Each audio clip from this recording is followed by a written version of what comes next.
inta aanan barnaamijka guda gelin marka hore waxaan salaan diiran hawada u marinayaa dhammaan bulshada Soomaaliyeed meel walba oo ay ku dhaqan tahay gaar ahaan dhageystayaasha barnaamijka bandhiga ee raadiyaha FM Jigjiga.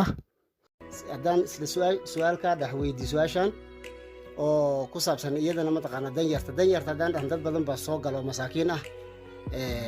ka soo qaad bal caruurta yar ee mataqaana derbijiifka ah iyagana maxaan dhigi karnaa qaab noocee baan aan leenahay qaab noocaas in looga caawiyaa baa muhiim ah qaab noocee baa looga caawin lahaa runtii wariye cali qodobkan ah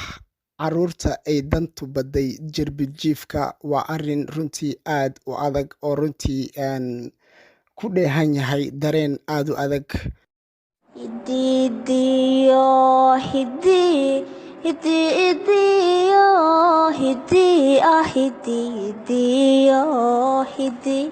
duruuf adag baan ku koray daryeel hooyana ma helin dadaal aabbana ma arag taliyo xididii damqada dadkana kuma lihi walaal waxaan u hoydaa derbiga baahida dacalkayga tal ayaa dawarsiga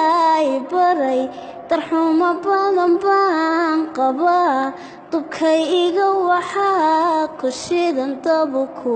waayuhu isuudhay handoora mar baan lahaa damiir togan baan lahaa inaan dadka caawiyo tigitoor noqdo waan jeclaa waxseen la dekaamaya dantiyo waayahay xidhay duliga nolosheen ku jiro diftay idan waxaan arkaa da'day idan markay tagaan dugsiga iyagoo qurxoon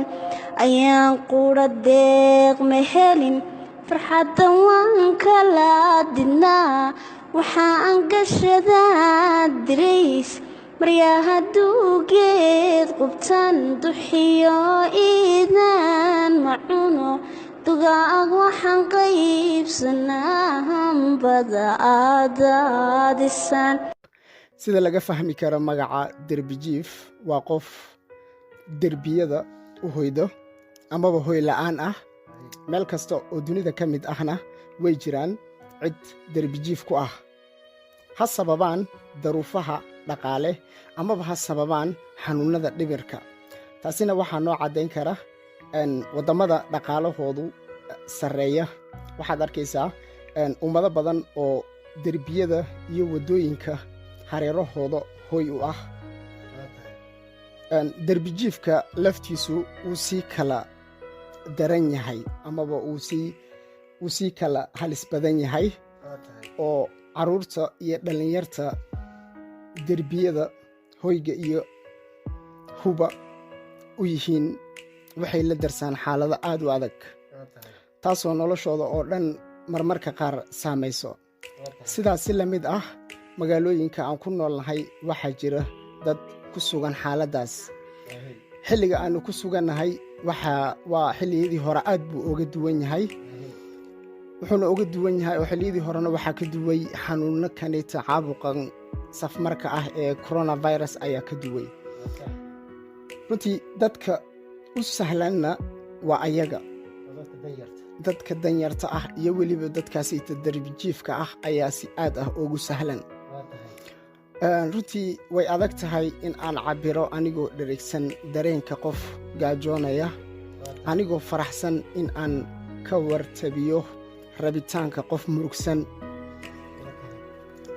waa dareen aad u adag in la qiyaaso xaaladda uu dareemayo qof aan hoy lahayn marka uu roob soo hilaaco waa dareen aad u adag in la qiyaaso qof baahi ku seexday oo markii uu waaga u baryey meel ku ogeen wax uu cuno waa dad walaaladeen ah oo diinta islaamka ah iyo soomaalinimada ina midaysay waana dadka loo baahan yahay in loo fidiyo gargaarka xooggan allah subxaana wa tacaala wuxuu qolkiisa inugu leeyahay isu naxariista aan ii naxariista waana midda loo baahan yahay runtii arrinka u baahan in la isxasuusiyo in dib loo eego in dib loo fiiriyo in la isxasuusto oo qof weliba runtii arrinkaasayta ay dib uu isu weydiiyo waa arrinka loo baahan yahay xaaladaha runtii jira aad bay u adag yihiin meelo badan oo caabuqa coronavirus uu ka dhacay waxaa loo sameeyey hoy ayaa loo sameeyey oo runtii oo ay ku nool yihiin si uusan u saameynin caabuqan coronavirus haddii uu runtii ciyaalkaas darbijiifka au xanuunkanayta coronavirus uu saameeyo meeshaasayta xaalad adag ayaa ka dhalan karta oo bulshada qaybaheeda kala duduwanna saameyn weyn ku yeelan karta waxaan rajeynayaa insha allah xukuumaddan aan u tabinayaa in arrinkaasayta fiiro gaar ah loo yeesho maadaama xilligii hore xilligan uu ka duwan yahay tirada oo caabuqa coronavirus dadka xanuunada maalinba ka dambeysa dalkeennan uu kor u sii kacayo xaaladda tii hore way kasii duwan tahay in arrinkaasayta fiiro gaara loo yeeshana waan u tabinayaa aad iyo aad baad u mahadsan tahay maxamed cabdulaahi ku magac dheer qalbi ahna bare ee jaamacadda JIGJIGA University mar kastaba nooga faallooda arrimaha bulshada run ahaantii aad iyo aad baad ugu mahadsan tahay qaabkaad nooga sharaxday waad ku mahadsan tahay ku leeyahay dhegeystayaasheena qiimaha iyo qadarinta mudano halkan waxaa nooga dhan barnaamijkii bandhiga barnaamijkan bandhiga ayaan ku soo qaadanay maanta marti nooga ahaa maxamed cabdulaahi oo ku magac dheer qalbi ilaa barnaamijkan barnaamij lamid aan ka kulmi doono sidaa iyo nabaday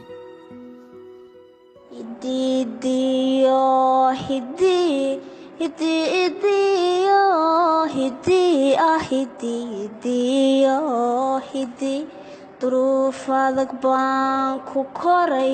daryeel hooyana ma helin dadaal aabbana ma arag taliyo xididii danqada dadkana kuma lihi walaal waxaanu hoydaa derbiga baahida dacalkayga tal ayaa dawarsiga i baray darxumo badan baan qabaa dubkay iga waxaa ku shidan dabuku waayuhu isudhay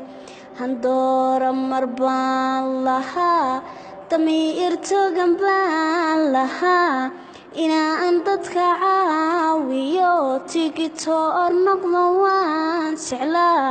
waxseen la dekaamaya dantiyo waayahay xidhay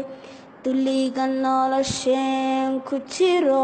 diftay idan waxaan arkaa da'day idan markay